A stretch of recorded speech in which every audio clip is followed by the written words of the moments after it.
Welcome to today's show with Uncensored Entrepreneurs. We have an amazing guest, Bob Burg, with us today. We're going to be diving into the Go Giver Way. Give exceptional value, enjoy extraordinary results. It is generally agreed upon that entrepreneurship is the engine that drives an economy upwards and is primarily responsible for its growth. Entrepreneurs create jobs, bring better and more affordable products and services to the marketplace, resulting in greater social wealth, overall wealth, and vastly improved standard of living.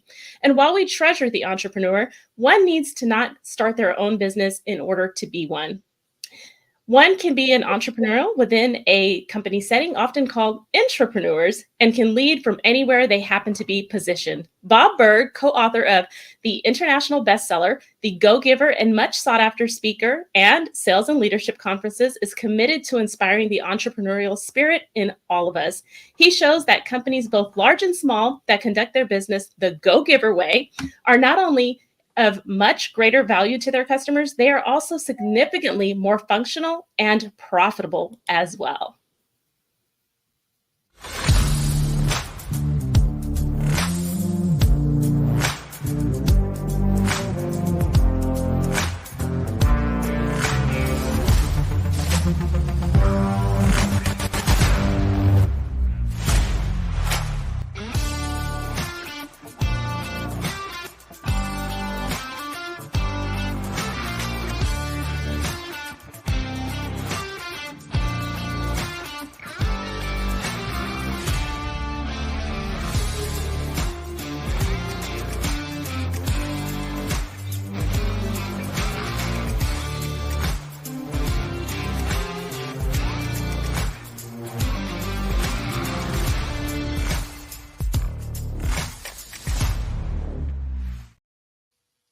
And we are back. Welcome to Uncensored Entrepreneurs. I am so excited for this week's guest, my good friend, Bob Burg. Welcome, Bob, to Uncensored Entrepreneurs. So great to see you both. Thank you for having me. Okay, so I know we only have a little bit of time with you, so I want to kind of dive into this interview. Okay, so first, the Go-Giver. Tell us about the Go-Giver way. What is the Go-Giver way? Well, so the Go-Giver is a parable that was co-authored with John David Mann, who's a fantastic writer and author and human being. And really, the basic premise is that shifting your focus, and this is really, I think, where it all begins, shifting your focus from getting to giving. Now, when we say giving in this context, we simply mean constantly and consistently providing immense value to others. Understanding that doing so is not only a more fulfilling way of conducting business, it's the most financially profitable way as well. Now, and not for any kind of way out there, woo-woo, magical, mystical reasons, nothing like that. It's actually very rational. It's very logical. When you're that person who can take your focus off yourself and make it all about serving others, discovering their needs, their wants, their desires, helping to help them solve their challenges and their problems. People feel good about you. In fact, they feel great about you. They want to know you. They like you. They trust you. They want to be in relationship with you. They want to do business with you, and they want to tell the world about you. They want to be what we call your personal walking ambassadors. Ooh, I Love that.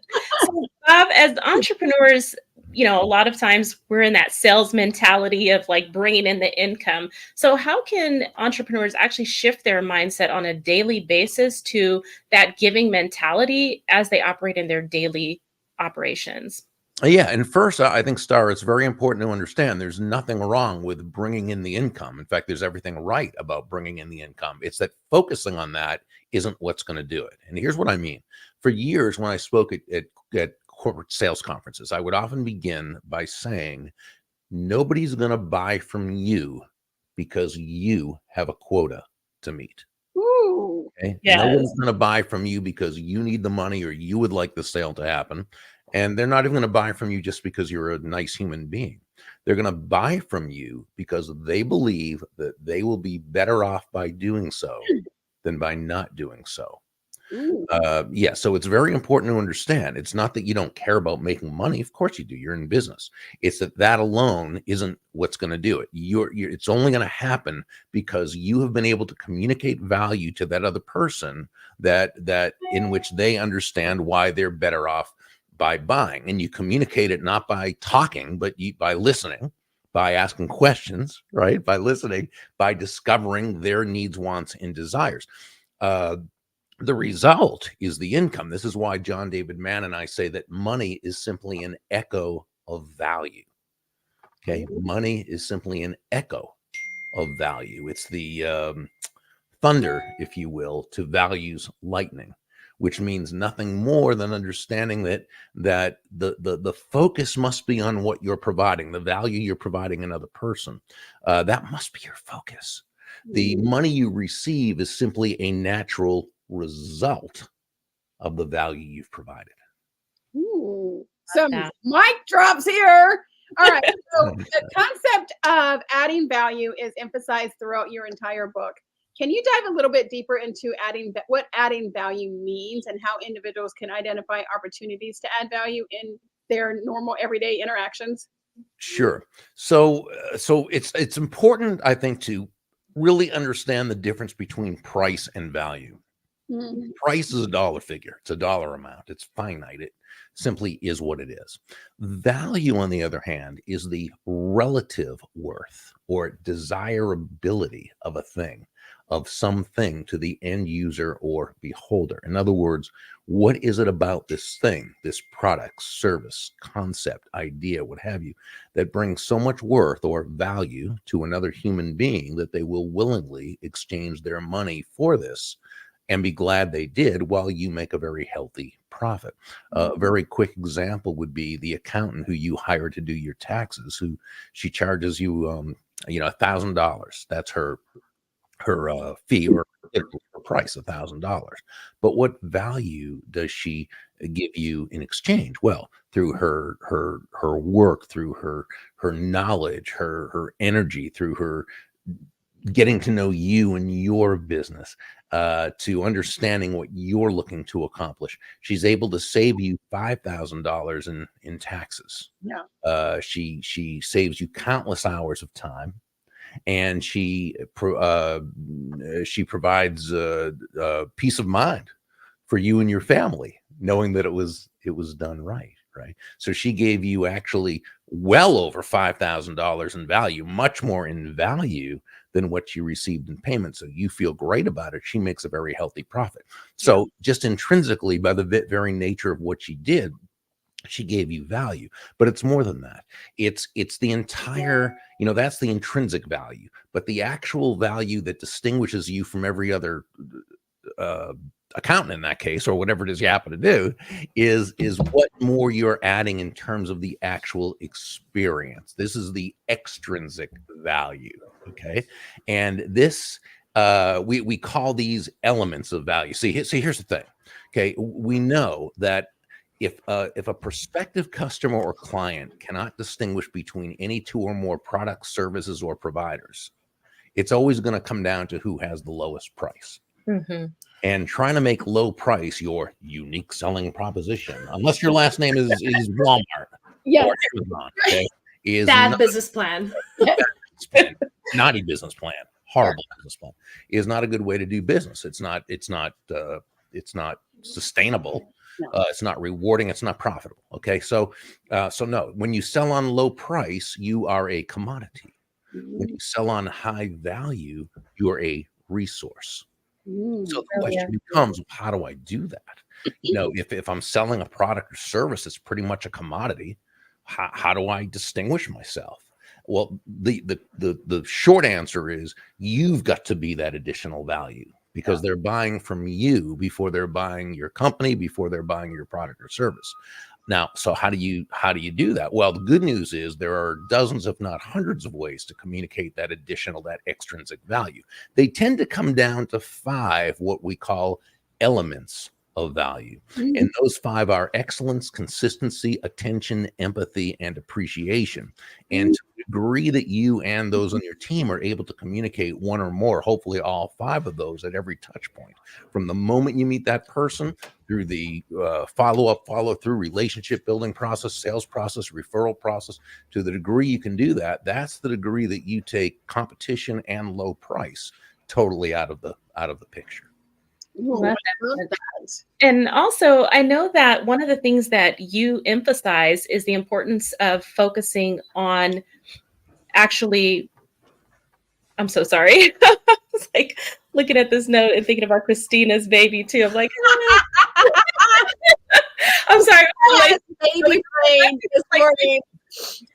You focus on an emphasis that you put in your reading is about relationship building. And that's a theme that we talk about on the show all of the time. So how can businesses use relationship building to actually expand and grow? Well, one of the things I've said, and I said this in my first book, Endless Referrals, 30 years ago or so, and I was saying it before that, and it continues to be, the basic premise of everything I do and teach today, is that all things being equal, people will do business with and refer business to those people they know, like, and trust.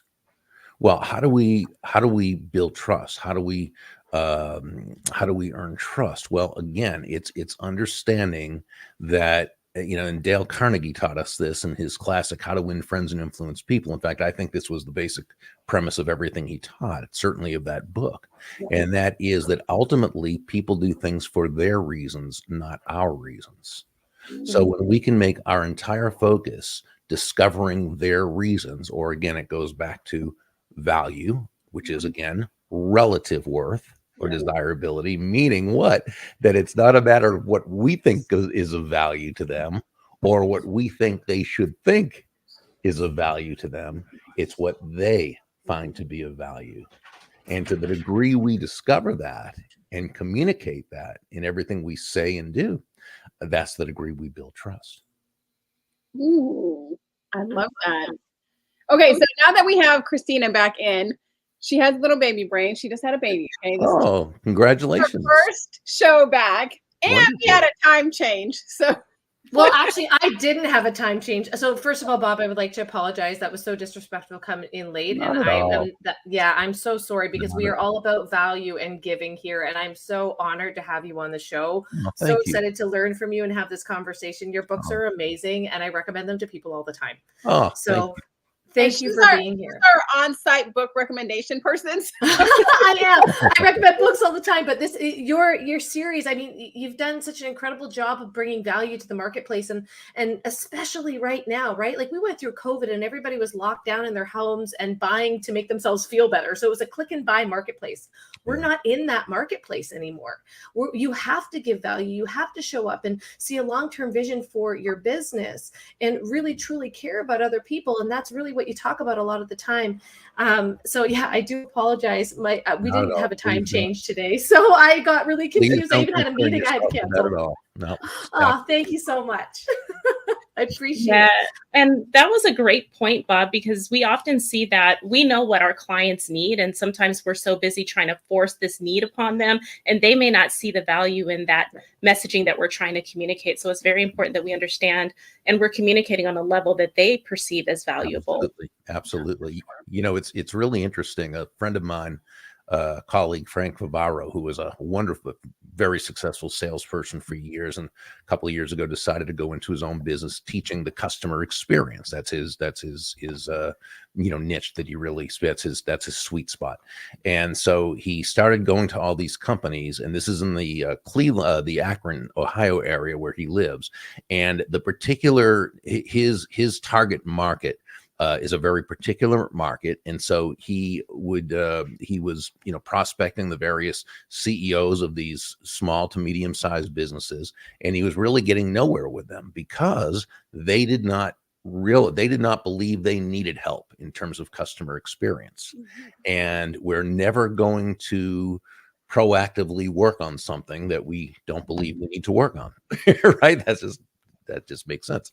So what he did is he became a secret shopper and he started he started calling the companies and recording the calls. Now, what he was asking them was, is there an opening for a job here? Now, this was important because in his niche market at that time, his target market, they were desperate for talent, for new talent, desperate for it. It was a time where they needed.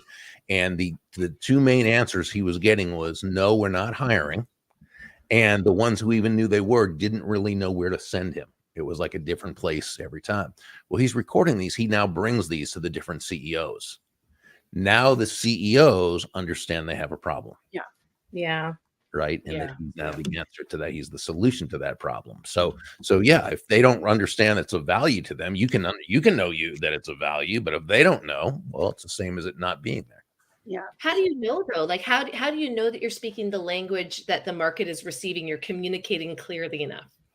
Well, first, if you have a specific target market that you work, it is your job to know everything about that market that you possibly can.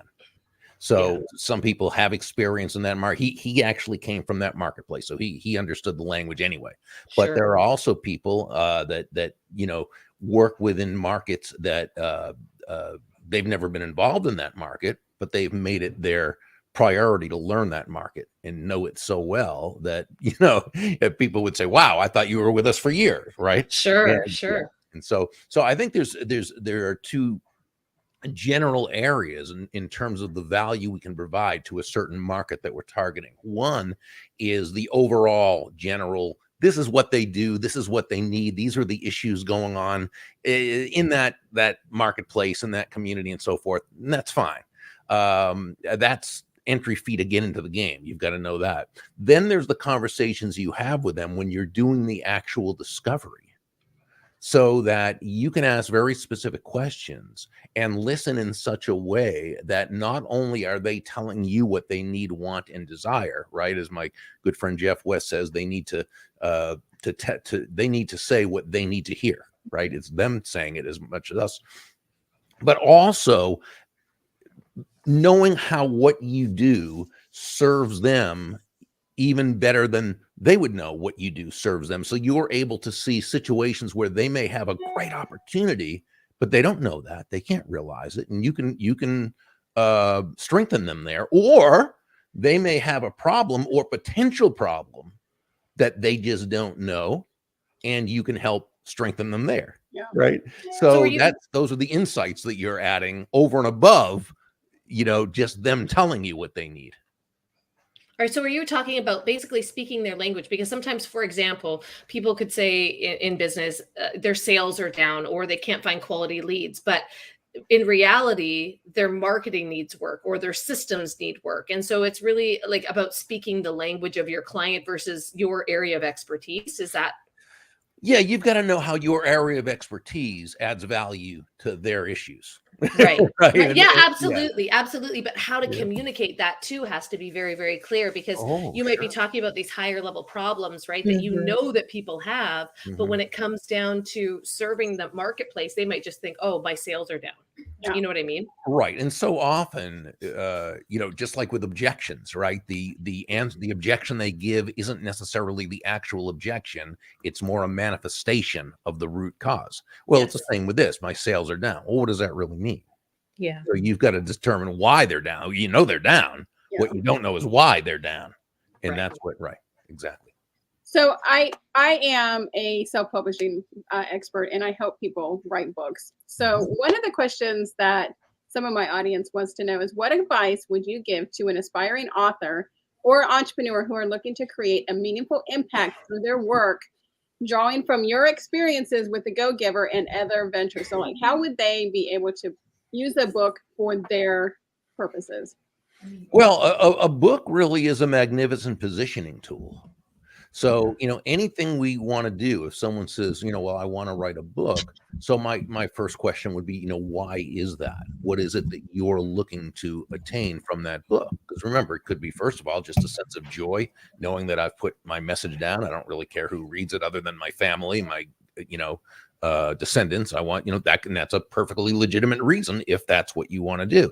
Yeah. It could be, I want to make a lot of money directly from that book. Well, that's fine. If you do that, you have to know that you've got to treat that like a business totally. And there's going to be things you're going to have to do for the next 10 years, every single, because we know that you usually don't make money directly from the book. It's the back end of the book and the derivatives that you're going to. So if you're going to use it because you want that to help position you in your business, now you're writing it with a different purpose, and you're going to look to do certain things with it. But yes, absolutely. I mean, I wrote my first book back in the 90s because when I was at a National Speakers Association convention, I think I contracted 2 words there or something and made up a new one. I'm not sure, but the 2 of the veteran speakers, I'd been in the business a few years, had been doing fairly well after a slow start, and they said, Burg, you're really ready to write a book now. And I said, oh, I really don't want to. I'm kind of just in a groove right now. I finally gotten to the point where and they said, well, here's the thing, if you write a book, it's going to be easier to market yourself, position yourself as an expert. You're going to get higher fees. You're going to get more referrals. Right? And they went through a litany, and I said, I think I need to write a book.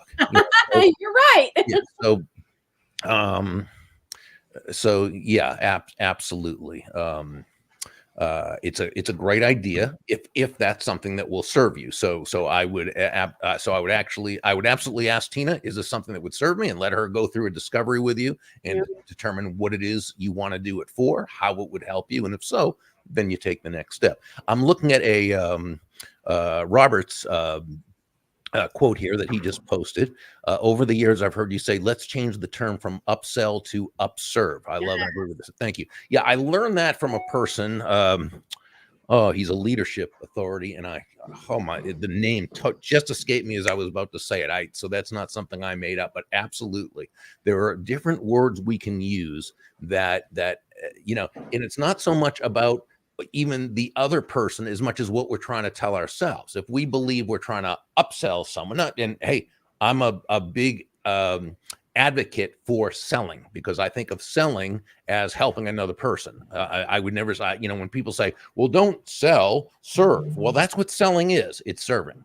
Still, the term upsell has kind of like that I orientation, that I focus. Well, I didn't make enough money from this person, so I'm going to upsell. So let's instead say upserve. And what that means is basically the same thing, other than it's about the other person.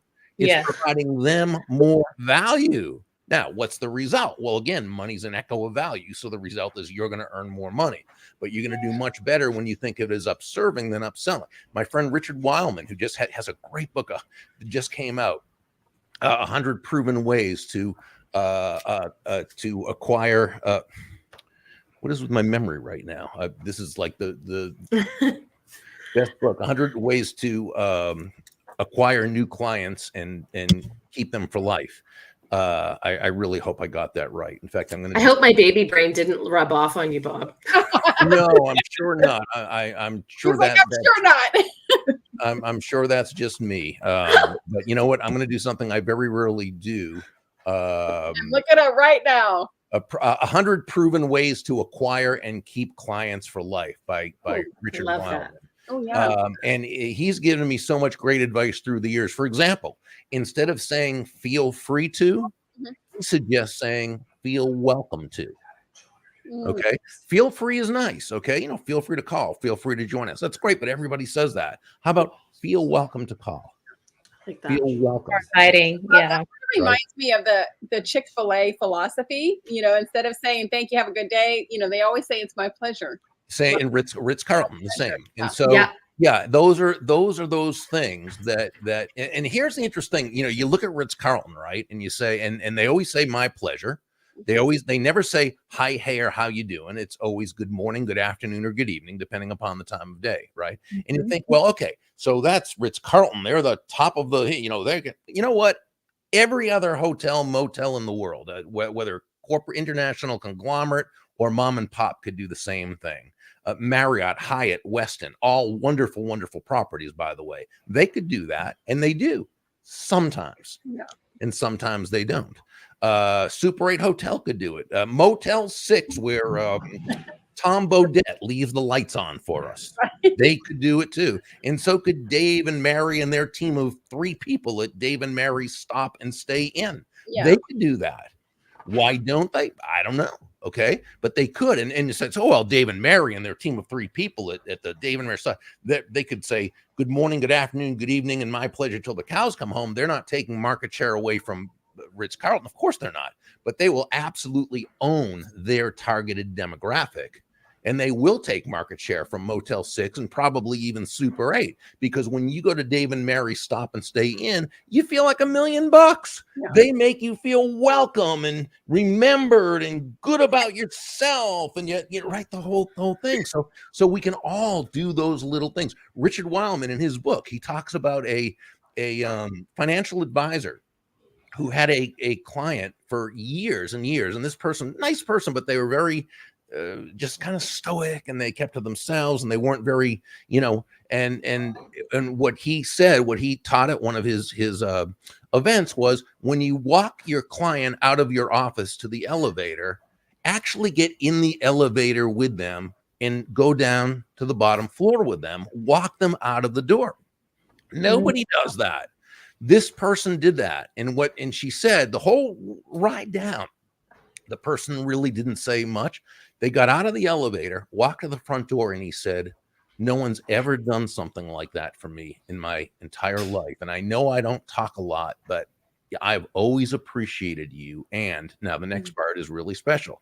This guy was actually a very wealthy person, and he just was asked to serve on the board of a foundation with millions and millions of dollars.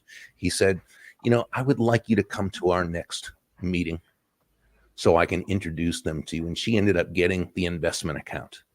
Wow. All because she walked the person not just to the and it took 2 minutes, an extra 2 minutes. Yeah. Exactly. So there's all these things we can do. So when we just adjust our language and adjust our ways of doing things, so that we add that little extra value to another human being. Ooh. I love that. I'm like just processing all of this, right? Like, how could we add more value? What could we be doing differently? How could we give, because a lot of times we put together programs or we sell something, and where people lose is on the customer service side, right? Like on bringing people in and making them feel important and valuing them. People think, oh, I got the customer, I got the sale, that's it. Right. As opposed to like, this is the time when we build relationships. This is the time when we value these people. This is the time where we bring them into our world and show them how much we appreciate them. And I think sometimes in our busy lives, we forget those pieces. I know that I've been guilty of that here and there, and really, that's where the magic happens. Like, that's what sets you apart for years. Like, we're telling this story, years later, and it's because that person took an extra 2 minutes of time, or they took, a little bit of extra care and sent a message. I was listening to a communication expert on Ed Milet the other day, and he was talking about, when I have an interview with somebody, if they message me, later that evening and just say, hey, I really valued our conversation. I really appreciated what you said about your marriage and the relationship that you have with your wife. Like, that meant a lot to me. And I took a lot out of that, to go that extra mile and send a picture when you've been in an event with somebody, you've taken a selfie or something. And a few weeks later, you send them a picture and say, hey, it was really nice to see you. Those little things make all the difference in the world. Absolutely. There's no question about it. It's fantastic. You hit it right on the head. Ooh, big information today from Bob Burg. Bob, thank you so much for joining us today. I appreciate you coming on.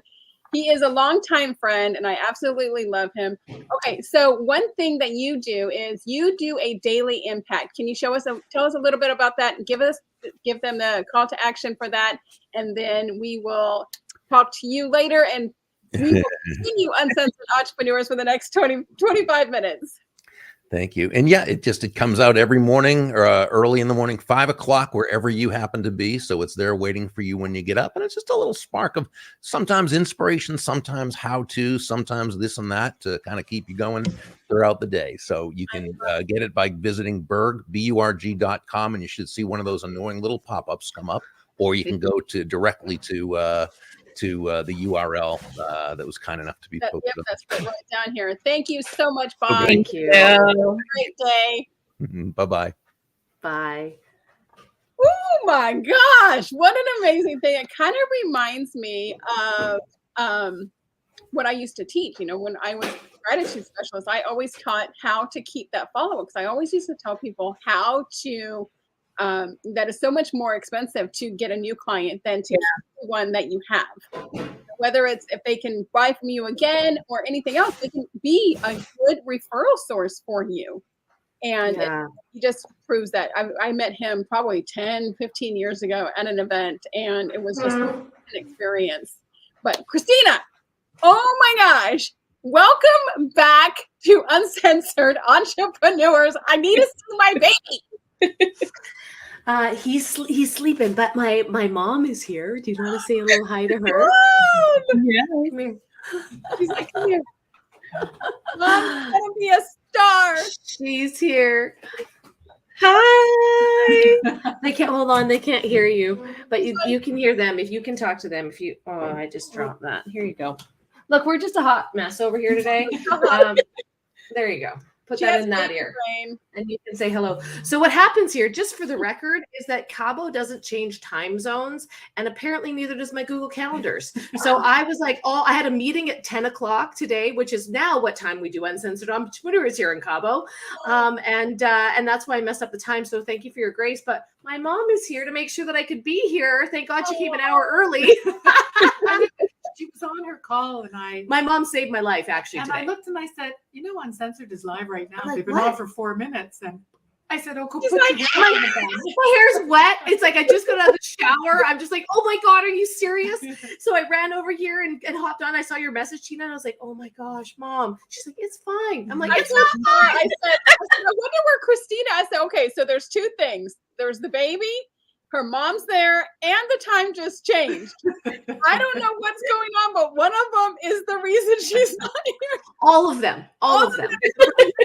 Anyway, she moved quickly, and she gets that from me because when we must, we can. That's right. Yes. Well, Anyway, thank you so much ladies, for gracing us with your presence today.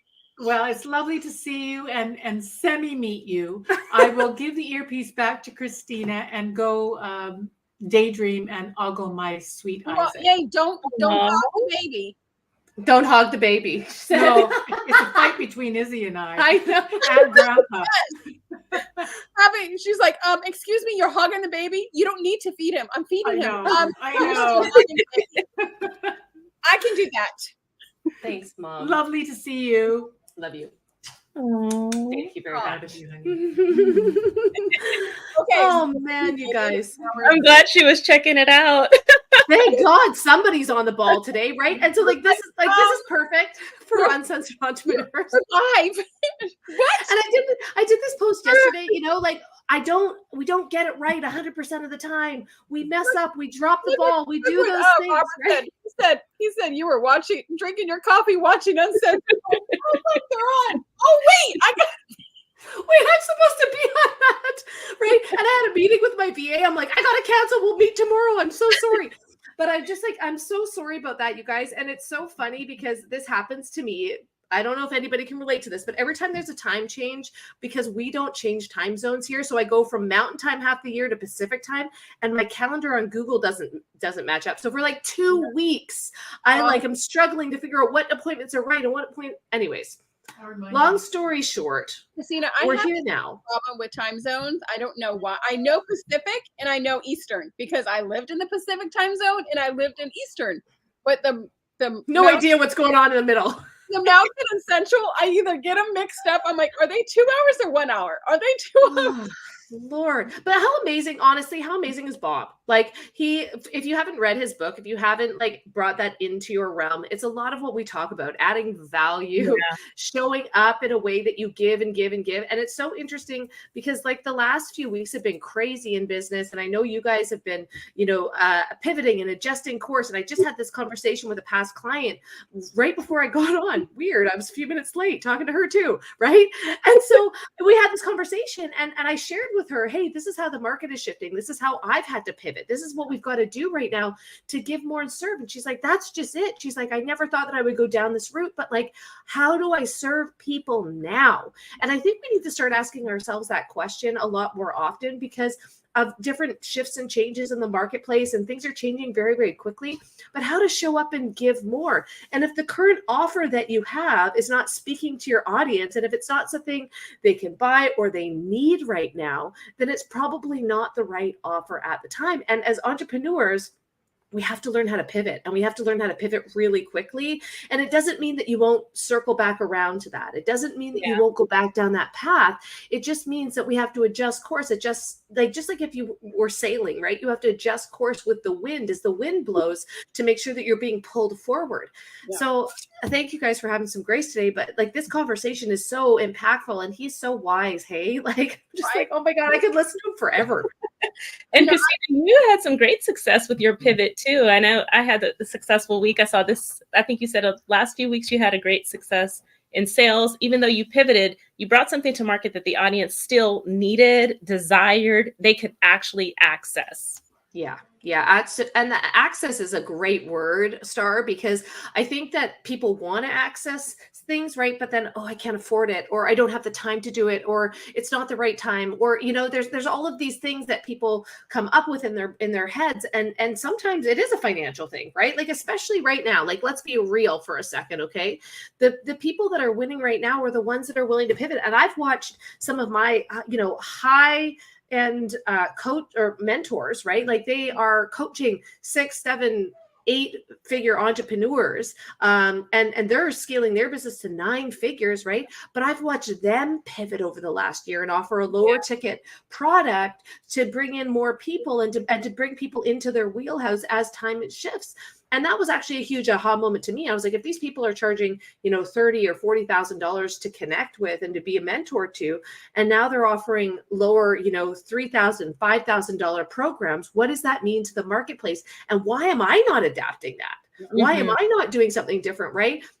Same thing goes like with services. I remember working at the salon, and Star, you can probably add to this, working at the salon, and, people maybe couldn't afford to have a massive head of, like a full head of highlights and a haircut and a blowout and, all that kind of stuff. But they could afford to have a partial highlight, and they could afford to get their haircut every other time, right? When things were challenging. And so when you meet people where they're at, that's actually where you maintain your loyalty and trust with people. And I position my business as a luxury brand, but eventually I brought in a second tier product that I said, this is still great quality, but for those who cannot afford our luxury line, here is something for you. We've tested it. It's still good. It won't last as long, but it'll still get you through a certain period of time. So we position the market on that really well, but yeah, absolutely. Good, better, best, good, yes. better, best. Tina. Is so good. I know a lot of coaches out there too are pivoting to payment plans, small monthly payment plans over 3 months or 4 months or 6 months, whatever you can do. And those things are helping tremendously as well. And it's something psychologically, you're not spending $3,000 up front, but you're spending $795 a month for 4 months. So important to meet your customers where they are. And I'm in a list building program right now. And it's kind of talking about if your freebie's not working, create something else. Create something else, and not over and over again. Keep it up there for a month or two. See the metrics on there, put it up there. Okay, that's not working. Let's try something else. Because you have to meet your clients where they are. You have to meet your clients where they need things, just like what Bob said. Stop worrying about what you need and what you think that you are adding, and see what they need and what they want from you. Start asking, right? Yeah. Absolutely start asking. And I also want to give some clarity to this, because a few weeks ago I did a post, if you constantly put stuff out there for free or for $7 or $27, that's who you're going to attract, right? So you have to be careful with your language when you're audience building, when you're list building. You have to be careful with that, because sometimes, you want to be expensive because of the caliber of education or the caliber of product. Star said she's positioned herself as a luxury brand, or, Ryan's like, I want to sell luxury real estate, versus people that are looking for a deal that isn't there anymore, right? So how you position yourself matters, but it's not to say that you can't use these tools Like, don't become known for them, but use these tools that are relevant to your marketplace and relevant to the customers that you want to attract down the line as a way to build relationships and bring in new people and have bigger conversations, because so many people get this wrong and they think my content is to sell. Your content is not to sell. Your content is to connect and create conversations, and that's it. And then you have to give that value. Yeah. Like, oh my gosh, if she's giving us all this for free, imagine what she's going to give us if we pay her $2.99 or if we pay her $3,000. Totally. It's going to overvalue. What is it? Like over deliver, under promise, over deliver all the time. And you want to do that. And those kind of people, and I taught this for so many years, and it's in my Beyond Gratitude book as well, as strategies to attract, connect, and convert more clients. But it's also to keep those clients coming back to you. No matter if, like I said, no matter if they're buying from you again and again, but to keep them in front of you so they can be the biggest referral source that you have ever had. I literally have 3 or 4 clients that have never bought anything from me physically, but that send people to me all the time. Yeah. Robert over again about that too. I know Robert has a lot of people in his sphere that are strictly positioned as a referral base for his business. So absolutely. And Tina, I like the fact that you talked about list building. And one thing that I always talk about is, on Facebook, we teach all these strategies. You can have 5,000 friends, and obviously, it's Facebook goes down for 2 hours and you start having a panic attack. But it's exactly. But it's also important that we bring new people into our world and new followers so that you have more people that you can sell to. Sometimes we'll see people with 2,000 friends and they're just only selling to these 2,000 people for 4 or 5 years. And even with my hair company, I'd had people come in and I'm thinking, oh, I'm doing all this marketing in SoCal. I've got amazing business. And then people are like, oh, we never heard about you, or we just found out about you. So it's very important that you continuously get yourself out there, and with list building, that's a great way to do that. And you can run ads to those freebies or those resources or those low ticket offers. And I think that is the differentiator. Sorry, go ahead, Tina. Go use other people's audiences. Hey, Christina, would you want to do a podcast swap or a Facebook Live swap? She has a complete different audience than I do, and I can do the same thing for her. So then different people are seeing her on my stuff, and different people are seeing me on her stuff. And that just helps you do so much more too. Creating strategic partnerships. And I think that also, what you said was really important, Star, because this is what I see makes or breaks people in business, especially online business. When you talk about having 2,000 followers that you continue to sell over and over and over to, when you don't continue to grow that list, right? Like I see so many people come in and they have tons of success. And then all of a sudden they're like, now what do I do? Because I've sold to everybody that's willing to buy. Yeah. And it's like, well, now, like there's 2 pieces to this, right? Now you have to learn how to grow your network. Now you have to learn how to market. Now you have to learn how to connect and add value to people that you've never met before. And that communication and relationship building piece becomes inevitable because you've run out of people to talk to. And that honestly, I see that time and time again as the deal breaker, whether people are willing to do that or not. Are they willing to get outside of their comfort zone and start talking to people that they've never met before? Or are they going to stay over here in the comfort zone where friends and family and people that coworkers, people they've gone to school with, all these people that they feel comfortable talking to have become their market? What if we bring in all of these new people and actually, like, it's really interesting because I'll be really honest. I've even dug in and okay, I know that I need to create a new Instagram account because my Instagram account has been stagnant for 2 years because it was hacked. And so I've got some weird governor on it that isn't helping me grow. I can't even attach ManyChat to it. So I'm doing no favors to myself. But here I am procrastinating, being like, oh, I've got to go do that again. I've got to create another, right? Like I'm saying it out loud to hold myself accountable. Okay. Because I know that it's something that I need to go do now, because I can't just depend on what I've got so far, even after 8 years of doing this, right? Yeah. So it doesn't end. You continue to give, you continue to create conversations, and you continue to connect with new people all the time. I think that list building is so important. I think we probably should have a whole thing on this because just like last week when Facebook and Instagram and Hulu and all these other things went down, right? Everybody was like, ah! But it's so true that Facebook can take all your stuff away. Instagram can take your stuff I've away. lost my original Facebook account. Gone. Right? Facebook groups can be taken away from you just like that. So the only thing you actually own yourself is your email platform. Yeah, absolutely. And Thank you, Rob, because now I have OPP in my head. You down with OPP in my head? You know me. Actually, a friend of mine used to say this all the time from stage, and I said, every time you say that, I think about this song. She goes, "Oh, what song is it?" So I started saying, she's like, "Oh my goodness." That's how you know when we were born, right? I had no idea of OPP. I was like, oh Lord. So now other people's podcasts, not other people's property. Well, it is their property, I guess. That's so funny. So the topic of value is so important. It's very important that you provide value. We're doing this by doing this show. We're not getting paid to produce this content for you. We're doing this for our audience to literally give you value. We teach things that we teach in our high ticket programs here on this show as well. And by us providing value, for example, we're rewarded by that in different ways. I had 2 people come in to purchase something from me, and they both said, "Oh, somebody dropped your name, Star Cod, at an event that we attended." And I was like, "Who is this person? Like, what was this huge event?" I don't know what it was. And, my colleagues also have the same thing happen. So it's very important that you are providing that value. You're just not, out there selling. But it's also important that you sell too, because we also have a segment of our audience who's afraid to sell. So.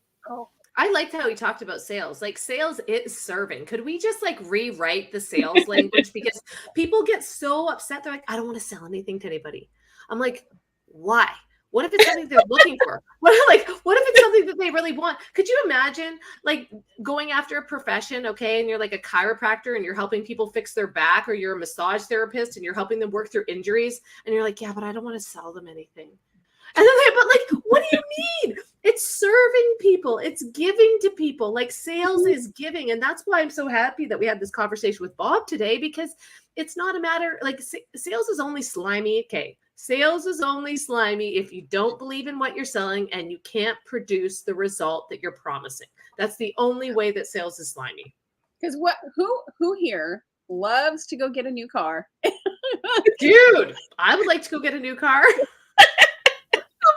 I actually like going. It is time consuming, but I actually like going car shopping. When you hate the sleazy salesman. Oh yeah, this, especially if you're a woman, right? You go into a, they're like, ooh, sucker. I'm like, leave me alone. I already know exactly what I want. That's right. That's right. You don't know who you're dealing with, okay? I've already done my research. So it's so important to show the value, but you also have to learn how to sell properly. Yeah. Yes. Yeah, absolutely. And I think that that's the other thing too. I know I jumped on a couple minutes late, but one of the things that I drill into my clients is you have to do what's best for the person you're speaking to. Your job is not to sell or convince. It's to lead them to a decision that is best for them, whether that is yes or no. And when you bring that energy versus I need to sell to make some money, when you bring the energy of I'm serving people, I'm connecting people, this is what I'm doing. And I mean, even before, when I was down here and I would meet people in Mexico that truly wanted to make some extra money and I couldn't help them with the company that I was with because it wasn't available here, what would I do? I would recommend them to a top earner at another company so that they could actually start earning. And I knew that they'd be taken care of. I knew they'd have great leadership. I knew they'd have great mentorship. Now, that doesn't do a damn thing for me. Yeah. But what it does is it builds reciprocity. It builds trust so that they know that I'm not out just for myself to make money. I'm there because I truly want what's best for you and I want you to win. And when you show up that way, Street, it's different, right? I don't know if you guys ever watched Miracle on 34th Street, but I still, to this day, I'm like, oh, it's that Santa Claus treatment where Santa Claus was sending them across the street for a better deal and a better product. And they were like, if you're sending me across the street, I'm going to stay here. That's right. That's right. Because you're going to help me save money. I'm going to stay here. I don't care how much money I'm spending. I'm staying here. If you're going to try to help me save money and send me across the street because there's a better value over there, it just kind of gives that, Miracle on 34th Street value type of thing. I didn't even think of that, Tina. I maybe I need to bring back Miracle on 24th Street with Izzy and watch that movie again. But 34th Street, but not 34th. Sorry, I thought. See, this is why. This is why. But you know what? It's really interesting. Maybe next year when Isaac's won. I'm telling you.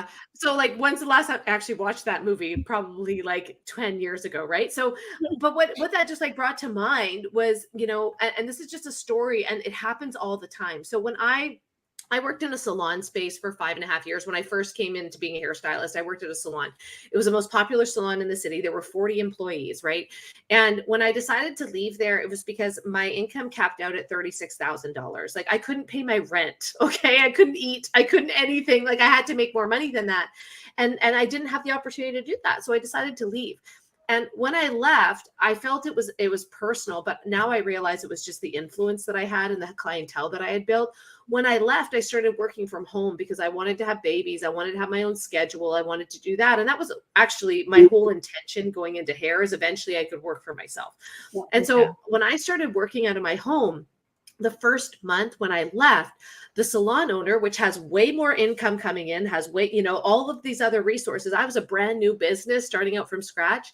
She called every single one of my clients and offered them a free service.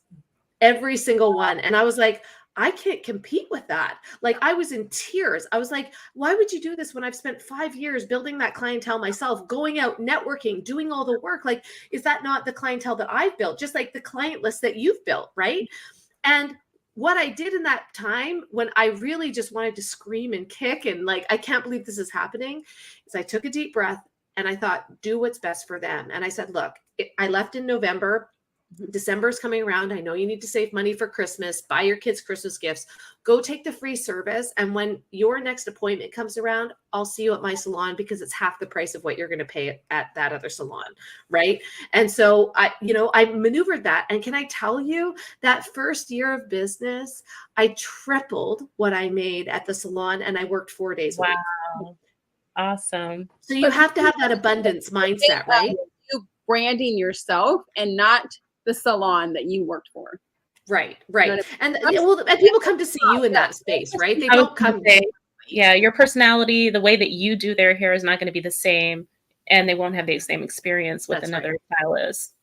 Same with coaching, same with what you guys offer, right? Like they're not going to have the same customer experience. They're not going to have the same book writing experience. They're not going to have that. They buy you. And that's why when you show up with your personal brand and you give and you give and you give, people wondered how the heck did you have, this much success in the last 5 weeks when you had a baby? Well, I've been giving for 8 years. I've been showing up and serving for 8 years. You guys probably longer than that, right? Like this is what you do and who you are and how you show up consistently all the time. So people know your heart.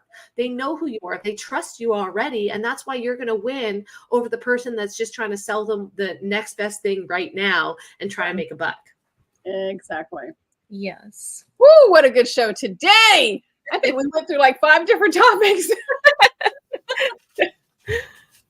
Okay, so next week, I think we're going to continue on our second piece of the branding section, aren't we, Robert? Robert is, We miss you, Robert. Let's just kind of give a little moment for Robert. He had Aww. a little surgery yesterday. It's nothing major, just a little surgery. And so he'll be back with us next week. So Robert is behind the scenes helping us do all of our tech stuff. We love you and we appreciate you so much. But so next week, I think we're going to finish off from our last week's thing on branding and how branding is so important, why you need to brand yourself, how to rebrand, all those things. And Christina, you want to send us off? Yeah, you know what? Thank you guys for being here today. We really appreciate you. And I am so grateful for each and every one of you who shares this show, for those of you that tag your friends, for those of you that talk to other people about us, right? Like we're just here giving you the behind the scenes look at becoming an entrepreneur. We know that it's difficult. We know that there are challenges that you have to overcome. We're going to give you the real, raw, and unplugged all the time. But if you have a moment, share, like, follow. All right. And we'll see you again next week with Robert. Okay. Have a great guys. Bye, guys. Have a good day.